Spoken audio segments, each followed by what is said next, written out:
I just love scary fun, don't you? I am W.B. Zervis. Today on the Alley Report, we're interviewing Mike Lombardo, founder of Real Splatter Productions and director of the short film The Stall and the award-winning feature film I'm Dreaming of a White Doomsday. Mr. Lombardo has just raised $60,000 in under 60 days to fund his next film project, Dead Format, which is based on a short story found in his stellar collection, Please Don't Tap on the Glass and Other Tales of the Melancholy and Grotesque.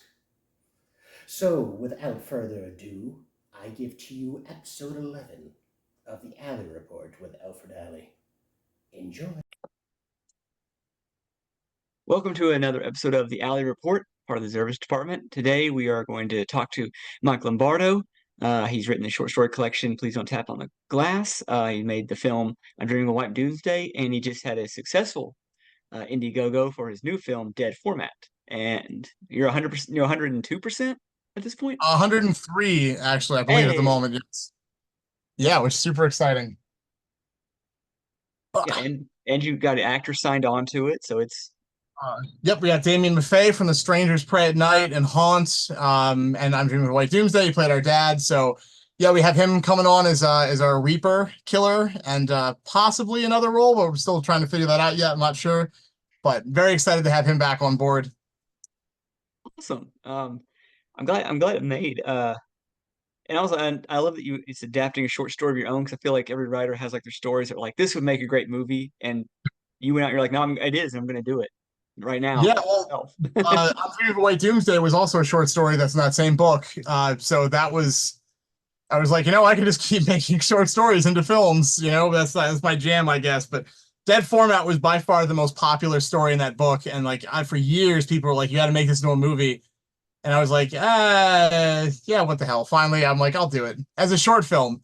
And then I was talked into making into a feature by people that are much smarter than me. So here we are. I'm glad you are. Yeah, I'm glad you're doing that. And I just love, like, you can go on like your YouTube channel, and you can see your short film stuff, but you can also see like your first films. And Oh God.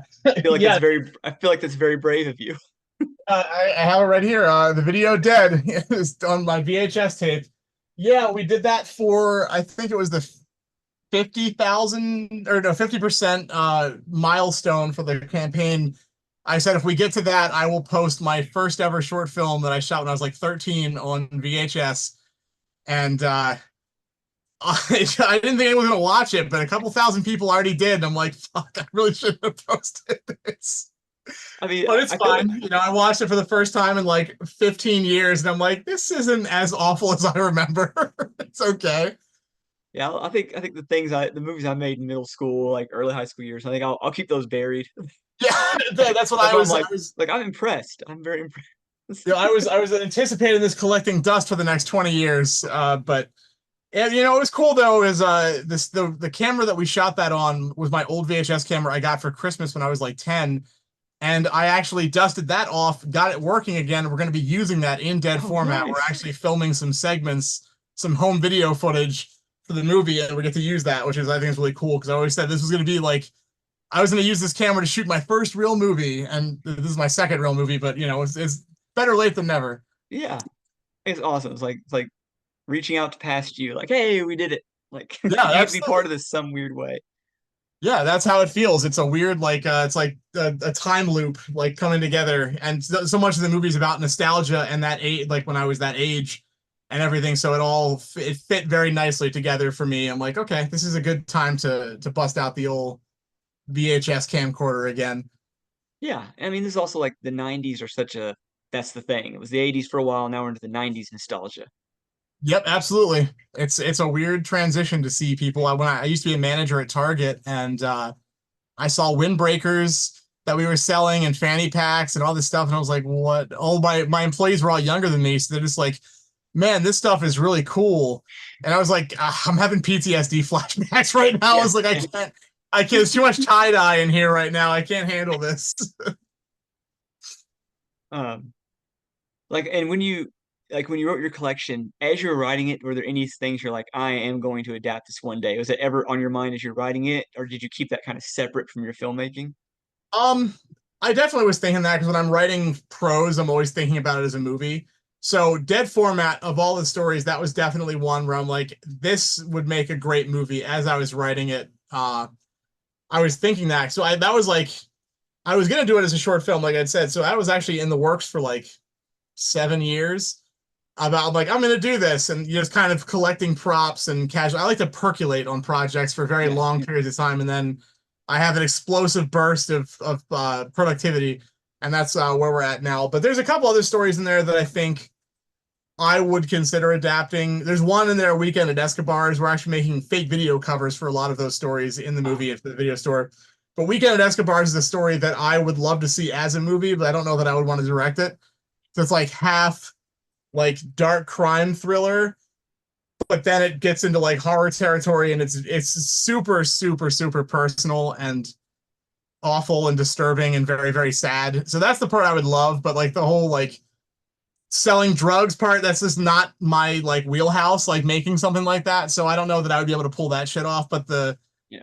the internal family drama and all the terrible stuff, I would love to shoot all of that. Like You that can would do be that. You got that down.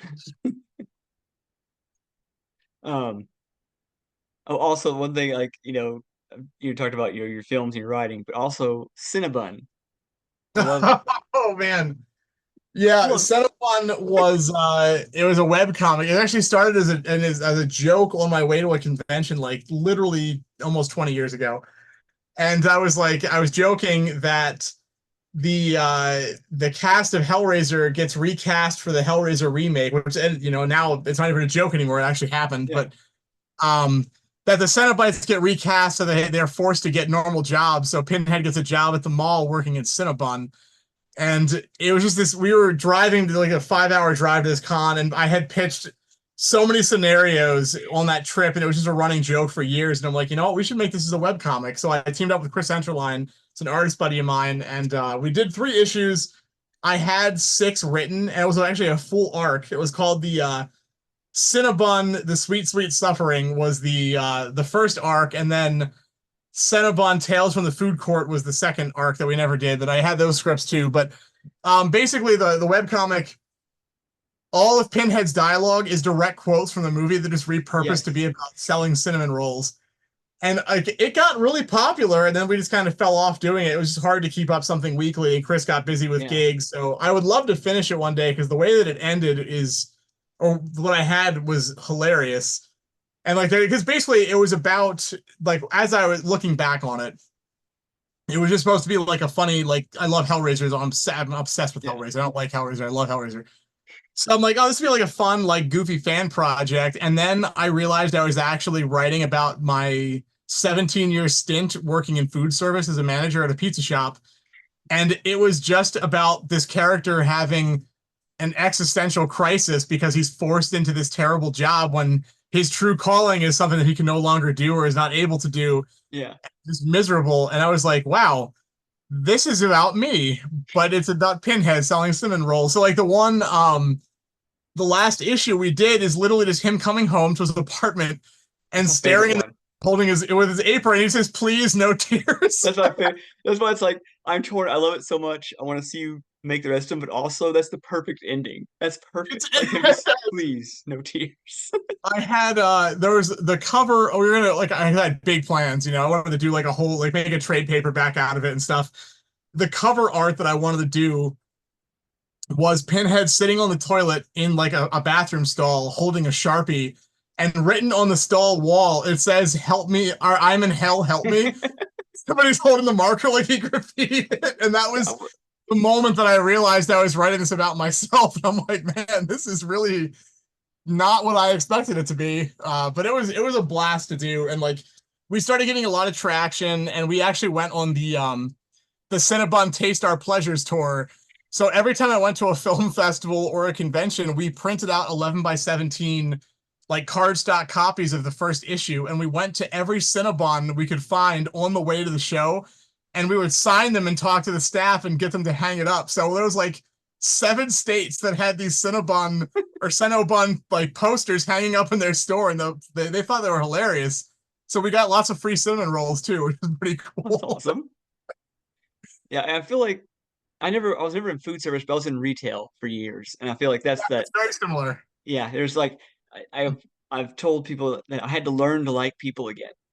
I had Yeah, to like I had a hatred of other people. Like, that's dude. And I wrote there's a story in the collection, Please Don't Tap on the Glass, called Play Place.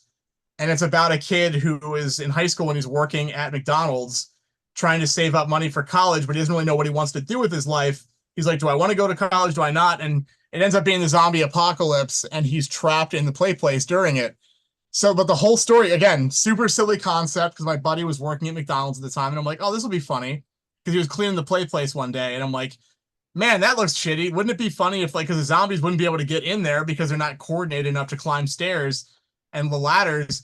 So then I started writing it, and it just turned into this giant dissertation on like existential dread and the uncertainty of your future, and like it's and just food service, and how it basically it changes you as a person. And like this character is like, he's like, I feel like this place is like cancer. He's like, it's just eating me from the inside out. And he's just a bitter, like horrible person. And he's like, what happened to me?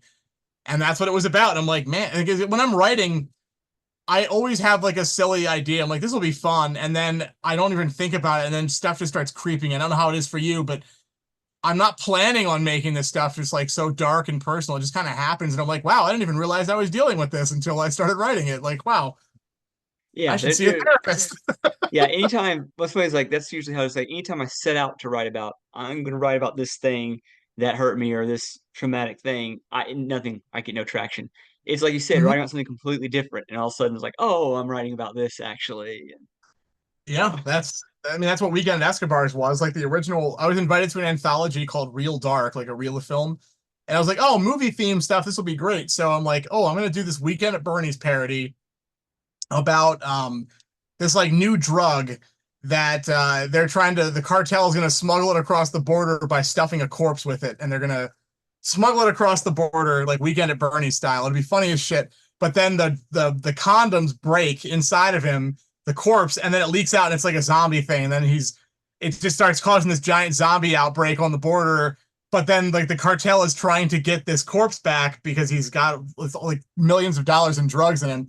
And like, this would be really funny. And then it turned into a story about this guy who's running away from like his horrible childhood and how he almost killed his younger brother and just all this shit. And I was like, oh boy, this is taking a dark turn, because Yeah, I'm like, I love well, that. I wasn't planning, and like the zombie angle completely disappeared immediately.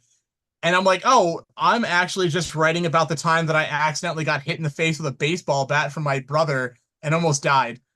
Yeah, And then I'm just sobbing as I'm writing, and I was like, all these repressed memories of like almost dying when I was 6 came out, and I was like, holy shit. Like, I didn't even know that I like had this shit in me, and I was like, wow, that okay. But it was yeah. supposed to be this super fun story, and I was like, man, this is some ghastly shit. Dude, I love when that happens. I love like when you see a movie that's like it's gonna have like the silly concept, and then you watch it, it's like, oh no, they have much more. Like Yeah, absolutely. what was That's my this jam. what was the Sam Elliott movie where he was The like, man who killed Hitler and then Bigfoot. yeah, not at all like Very what you serious expect from the movie. title. Like, Yeah, I love that. I thought that was great. The same with when we made I'm Dreaming of a White Doomsday. Everybody's like, oh my god, a post-apocalyptic Christmas movie. This is gonna be hilarious. And I'm like, it's not. And then they watched, they're like, oh, this is about a mom and her 7-year-old starving to death in a bomb shelter. I'm like, yep, that's the movie. Like, this is not yeah, silly at all. but I know that's a bait and switch I enjoy. Like when it's like, Yeah, oh, I love there's it. way more to this. Like I know some people will probably be like, the hell, but I love that. Yeah. Um, and so with the Indiegogo, like, so now you're passing the 100%. Um, Yes. does that mean you're gonna be able to like add more? Like you had things like set up that you were hoping to do. Yeah. So basically, we have, as of right now, we have 3 days left of the initial campaign. Because we funded 100%, we go into what's called in demand. So it will stay open with limited perks for, I don't know, a month, 2 months, however long that they let us. So people can still donate, which is great because, excuse me, the $60,000 we were trying to raise was the absolute bare minimum we needed to pull the movie off. So that's like the no frills will survive barely.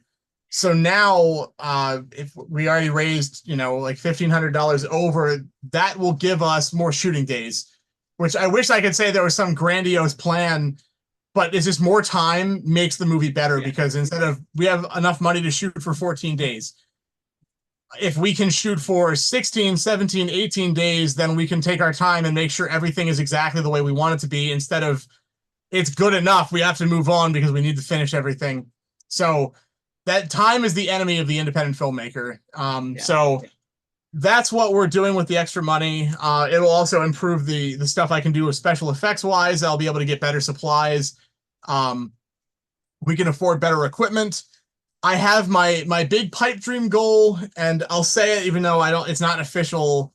It's not even officially a stretch goal, but if it were possible, I would love to get Clint Howard in this movie as our video store owner because he is my favorite actor, and I unintentionally wrote this role with his speech cadence, and I realize that now, and I'm like, damn it, it's got to be Clint Howard. Like he encompasses that era of film. Like the movie is about like direct-to-video 90s movies and late 80s horror movies, like the video store, and that is Clint Howard. Like he embodies that to me. Like the Ice Cream Man. Yeah. Carnosaur, Ticks, like all those movies, that's what this character is obsessed with, this kid. So it's like Clint Howard is just perfect. I also think he's a fucking amazing actor. Everything he's in, it just makes the movie better. I instantly am smiling when I see Clint Howard. So I'm like, man, so I have no idea if this is even remotely possible, but if we continue to raise more money, that is all on the table. Like we will be able to approach and at least shoot our shot. I don't know if he'll say yes or we can even afford it, but that's the dream. So that's my big dream. Everybody watching this, we have 3 days to get Clint Howard on board. Absolutely. It's the money that will get Clint Howard on board. And that's, and I mean, I've already kicked in about $3,000 of my own money just in pre-production so far. And I have some more money earmarked from White Doomsday sales from over the years that I'm going to be putting in. So it's the 60, like when we were doing the campaign, I was telling people, it's like, look, we're not putting our hand out and asking for free money. Like I've got a lot of skin in this game. I mean, Doomsday took me 4 years to make on weekends, and that was entirely self-financed. I never crowdfunded anything before. I used to pay for everything out of pocket. I would just work overtime and sell everything I owned to make these movies. But this is just, it's too big of a story to do that. So I just wanted people to know that like I'm dumping my life savings into this as well. It's not just, hey, give us money. I don't think that that's the right way to go about things. So I will be funneling my own cash into this. So if it comes down to where I need to front the other half of the money to get Clint Howard out of my paycheck, I will do it. Like, if you're out there, Clint, please, all I need is a yes. I'll make the money somehow. We just need a yes. We sell plasma, a spare kidney. There are things that can happen. That's why they come in twos. Yeah, exactly. Clint Howard, do this. And I think is it Brian Keene's comic book store is going to be converted into the video store for the movie? Yes. So Vortex Books and Comics in Columbia, PA. We're going to turn that into the Video Castle, which I'm very excited about. The place is super cool, and it looks like an old video store. Like it's a little mom and pop looking shop with a black and white checkerboard floor. And I was like, oh my God, this is it. This is perfect. So we in the Indiegogo pitch video, we turned like a small corner of it into a video store. It's actually all the shelving and the signage, that's all real video store stuff that I've bought over the years. Oh, nice. Because I'm obsessed, so I collect. Actually, the shelf behind me is also a video store shelf. So I've got all those. We're making an entire fake video store. Video Castle does not exist. We have t-shirts and stuff for it, which are super fun. So this is our logo. Oh, that's perfect. And then we've got our little mascot is movie night. So make tonight a movie night. And we're doing on the crowdfunder, you can get your own membership cards. We have the actual clamshell, like Blockbuster cases for the rentals that are all Video Castle. We're making fake movies on all of those. We're doing fake boxes for all the short stories and Please Don't Tap on the Glass and putting those up as perks, like all sorts of cool stuff. We have a neon sign for Video Castle. Like I'm obsessive. Neon sign. Yeah, I'm like obsessive about like production design and shit like that. So when we did White Doomsday, like I collected props for years and I aged everything by hand and painted it. And like all the costuming and everything, like I'm so obsessed with immersive like detail. So the video store is like so in my wheelhouse. My dream since I was a kid is to design my own video store anyway. So this has been like amazing. That's gonna I be found awesome because I'm sorry, sorry, go go ahead. on. So I have a 6.5 foot tall suit of armor that I found on Facebook Marketplace. So I made a cape and like a little poof frill with a video store cover or colors. And he's now holding VHS tapes and a thing of popcorn. So that's our movie night that's going to be in the store, like sitting there. Because like in the 90s, every like mom and pop store had like weird decorations and shit to get people to come inside. So I found this suit of armor. I'm like, this is so perfect. And I love the immersive details because one thing it always bugs me when I watch an indie movie or indie horror movie is when you can tell like that this is just like an empty house that they're in. Like there are no decorations on the wall. Yep. Everything's There's like bare. three Every of us surface sitting is on that bare. couch, and that's it. It's like that is not a living space. Yeah, it doesn't look like houses are cluttered. You know when you're on your doing your best, still cluttered and messy, and there you have shit on the wall. Like No, it you always have kills to. me when That's it's like the good empty house. production design, like in set dressing. If you do your job properly, then nobody notices. They're just like, oh, it's a house. Even though it's Yeah, actually 3 plywood walls that are painted, and then there's a billion people with lights and all sorts of bullshit right on the outside of the camera, but it looks real, so nobody notices it. But every single item, every candy wrapper, every cup, every coaster is placed by somebody. And that's the stuff that I get like so into. Like I love doing stuff like that. And it becomes a character in itself, you know, and you can learn so much about your characters just based on their physical environment.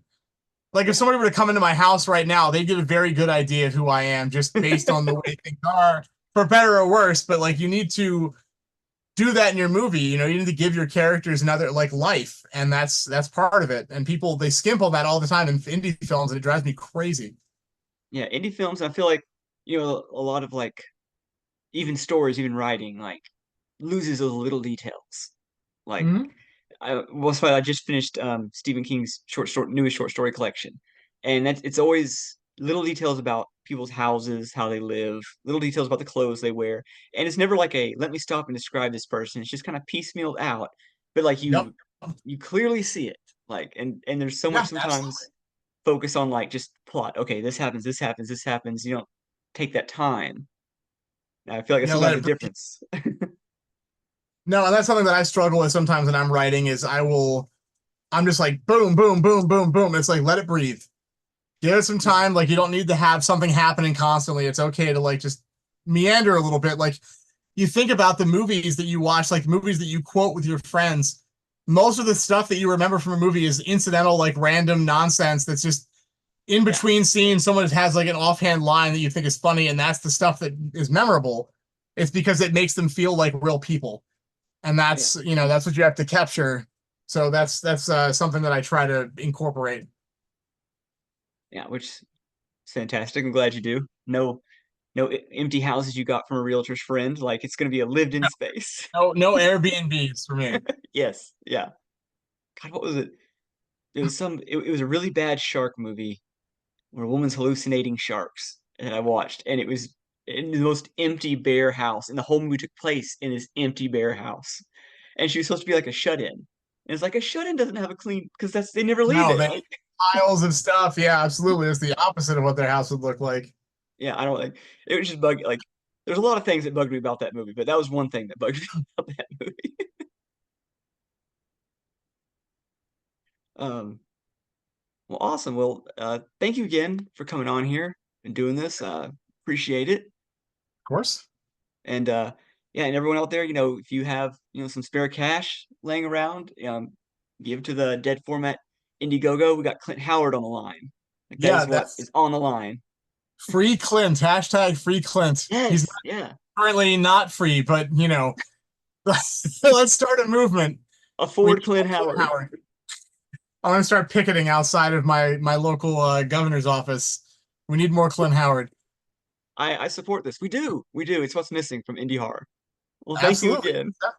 Definitely is. But yeah, anyone out there, if you're check out the campaign, super personal movie. It's gonna be a lot of fun. It's dark, it's depressing, but it's also got a streak of humor in it. It's gonna be very, very violent. We got some fun stuff. I don't want to give too much away, but there is a chainsaw involved, which will be fun. And if you ever went to the video store as a kid or grew up going to rental stores, then this movie is for you. It's all about nostalgia and grief and just that era that we have lost of being able to browse those aisles and what those movies and the crazy boxes meant to us. So that's kind of the underpinnings of it. So I'm very, very excited. It's pretty much all of the things that are on my mind now as an adult, like as a 37-year-old man, like all the stuff, the people I've lost and the way things used to be, all that shit kind of bubbled up into this one distilled thing that involves chainsaws. I love that. Tapes. We're gonna mourn a lost world in the most violent way possible, and I absolutely. That's a great. There we go. I love that. Yeah, that's a great way to describe it. So yeah, check out the Indiegogo. We got 3 days left. It will be going on demand. You can grab Blu-rays. You can get there's a really cool perk that is a chat book that I'm doing with our producers Samantha Koliesnik, Nathan Ludwig, and Brian Keene, which is we're each writing an essay about our experiences growing up with VHS tapes and rental stores. My essay is called Let's Get Physical, and I talk about how I used to bootleg obscure horror movies in high school and sell them to the student body. So it's lots of cool stuff. You can get props from the video store, like actual screen use prop from the movie. All sorts of good stuff. There's something in there for everyone. Check it out. Donate. Share the link. We appreciate all the help. We've made $60,000 because you guys are awesome. So let's keep the train running. Damn right.